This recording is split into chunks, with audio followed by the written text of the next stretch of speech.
আরে মানুষের কথা পরে বলবেন, এটা আপনি দেখেন, এটাকে জাবালে নূর বলে, হেরা গুহা বলে, হেরা পর্বত বলে, এক একটা কিছু উর্দুতে বলে, কেউ আরবিতে বলে, কেউ বাংলা ভাষা বলে, এক একজন এক এক ভাষা শব্দ ব্যবহার করে।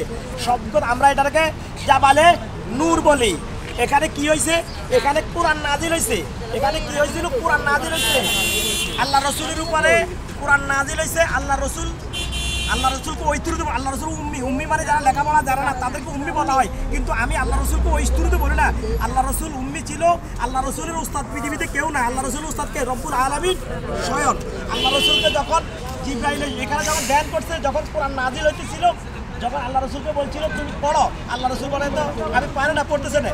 এরপরে আল্লাহ রসুলকে জিবরাইলে যখন বুকের সাথে জড়িয়ে ধরে এই পাশে চাপ দিছে, এটা তার ভিতরে এলহাম করে দিছে। আল্লাহ রসুল বলতেছে আমার ডান পাশের বাজুগুলা বাম পাশে চলে গেছে, বাম পাশের বাজুগুলা এই পাশে চলে যাওয়ার পরে এরপরে বলছে কোরআনের সর্বপ্রথম 4টি আয়াত নাজিল হয়েছে সূরা আলাক আমপারার মধ্যে। ইকরা বিসমি রাব্বিকাল্লাযী খালাক খালাকাল ইনসানা মিন আলাক ইকরা রাব্বুকাল আকরাম আল্লাযী আল্লামা বিল কলম আল্লামাল ইনসানা মা আলাম ইয়ালাম। এই সেই পাহাড়, এখানে কোরআন, যেই কোরআন জমিনে কেউ সহ্য করতে চায় না, পাহাড় চায় না, পাহাড় কোরআন এই আল্লাহ রসুলের উপর কোরআন নাজিল হয়েছে। আল্লাহ রসুল এখানে ধ্যান করেছে। আম্মাজান খাদিজা রাদিয়াল্লাহু তাআলা দৈনিক আল্লাহ রসুলের জন্য মুক্কায় ছাপা মারো আছে না, আরে এই মানুষগুলা এই বুঝাইতে পারি না।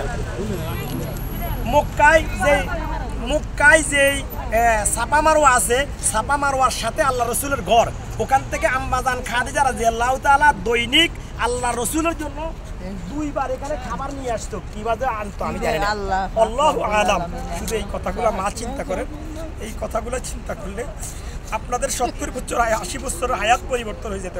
আপনারাও তো মা, তারাও তো মা ছিল। শুধু এই কথাটুকু চিন্তা করুন বাবারা, আল্লাহ রসুল কী বাজে কষ্ট করেছে, কী দিনের জন্য কষ্ট করেছে এই জায়গায়। তখন কোনো পথ ছিল না। এখন এখানেই আফগানিরা দোকান দিয়েছে, উপরে আপনি অনেক কিছু পাবেন। অনেক মানুষ উঠে না, দেখতে উঠে। এখানে যারা সবল আছে এখানে উঠতে 2-2.5 ঘন্টা সময় লাগে, নামতে 2-2.5 ঘন্টা সময় লাগে। অনেক মানুষ এখানে উঠে এখানে উঠার মধ্যে কোনো ফজিলত নাই, তবে উঠে কি জন্য? অনেক মানুষ আবেগ নিয়ে, আবেগ।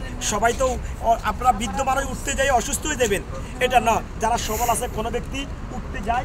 এই পাহাড়ের উপরে এখন রাস্তা হয়ে গেছে, এখানে আল্লাহ রসুলের উপরে কোরআন নাজিল হয়েছে। এই সেই পাহাড় জাবালে নূর বলা হয়।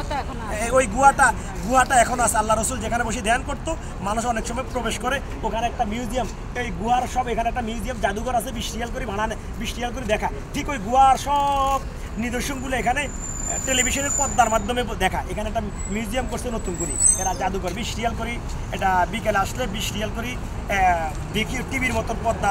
এটা যাবার গোয়া, এই মক্কার যত স্মৃতিময় জায়গাগুলো আছে সব ওখানে মানে মিউজিয়াম জাদুঘরের ভিতরে দেখায়।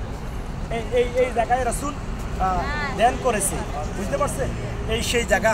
শুধু একটু চিন্তা করবেন আমার রসুল কি করেছে, আমরা কি করতেছি। যদি এই কতটা চিন্তা করি আমাদের জিন্দেগি পরিবর্তন হয়ে যাবে, বুঝতে পারছেন?